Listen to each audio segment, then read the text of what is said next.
Итак, дорогие друзья, попробуем. Есть такая мечта сделать надью. И, для надью нужны большие бревна. Но у нас не было ножовки, поэтому какие нашел. То есть вот такие бревна, они все, как вы видите, в каких-то грибах. Как говорят, для надьи необходимо сделать зарубки вот здесь, чтобы лучше горело. То есть вот таким образом. Дерево очень сухое, в принципе даже почти уже как труха. Рубится хорошо. Сейчас сделаем зарубки на всех трех вот этих вот бревнах. Немного хворосту приготовим для разгона. У нас в принципе уже есть угольки от бывшего костра.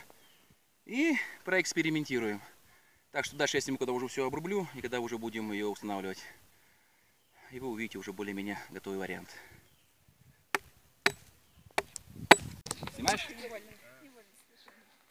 Ну, вот у меня есть помощница молодая, красивая. Куда ушла? Иди сюда. Ну, представься. Как тебя зовут, представься? Эвелина. Эвелина. Молодая помощница, помогает мне делать надью. У нас совместный эксперимент. Сейчас мы вот третье бревно обрубаем.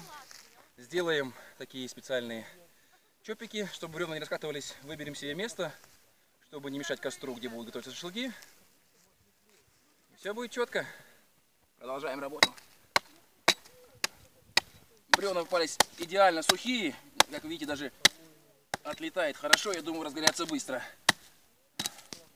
Ну, в принципе, я думаю, вот так пойдет. Сделаем еще зарубки для сцепления.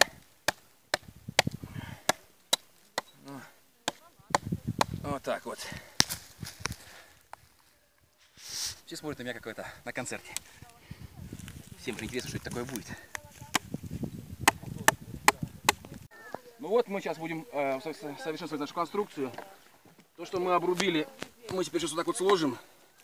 Вот таким вот образом. Кому что? Вот таким вот образом. И мы сделали, заготовили. У нас есть... Нет, еще один колышко потерялся. Вот. У нас есть 4 колышка. Для чего это нужно?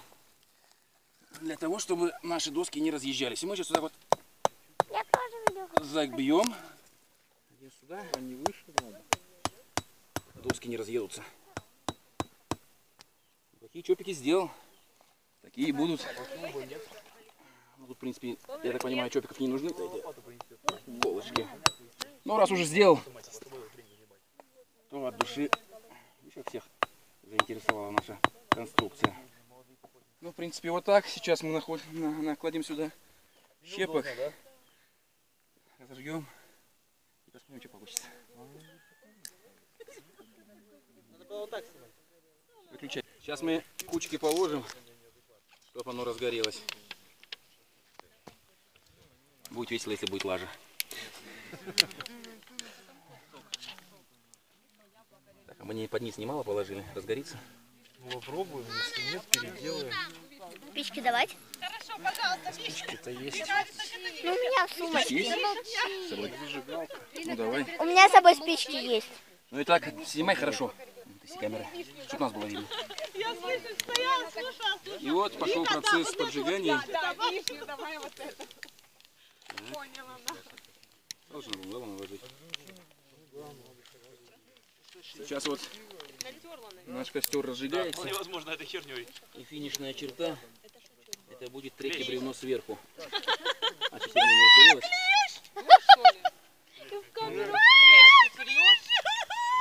Что, серьезно? Вау, вау, вау, вау. Может, надо было палочки положить? Так. Вот таким образом готовится надья. Сейчас посмотрим, она должна войти в режим разгара. Давайте подождем, посмотрим, что получится. Ну вот мы положили маленькие кучки, разожгли и бросили верхнее бревно сверху. Третье. Сейчас надья выходит в режим разгона. Посмотрим, что получится, пока ничего не видно, дым. Подождем несколько минут, она только разгорается. И тогда уже покажем готовый результат, если все будет нормально. Ну, коптит хорошо, хоть это радует. Вынужден честно и откровенно признаться. С надьей мы проиграли, ни хрена не получилось. Видать, бревно, наверное, было сырое и подобно неправильно. Но, как говорится, первый блин всегда комом. Мы вложили очень много сил, усилий, и сюда помощница. Иди, вот. И помощник, иди сюда. Вот ребята со мной стажировались, помогали мне усердно. Наши еще вот тут. В общем, я втянул всех в эту авантюру. В итоге мы сделали просто из него костер. Вы можете увидеть то, что произошло сейчас. Но мы не унываем, мы знаем, что это лишь первый вариант. В следующий раз мы сделаем другой. И одно радует. У нас уже готовы шашлыки почти. Так что в следующий раз мы вам оригинал покажем, когда уже разгорится.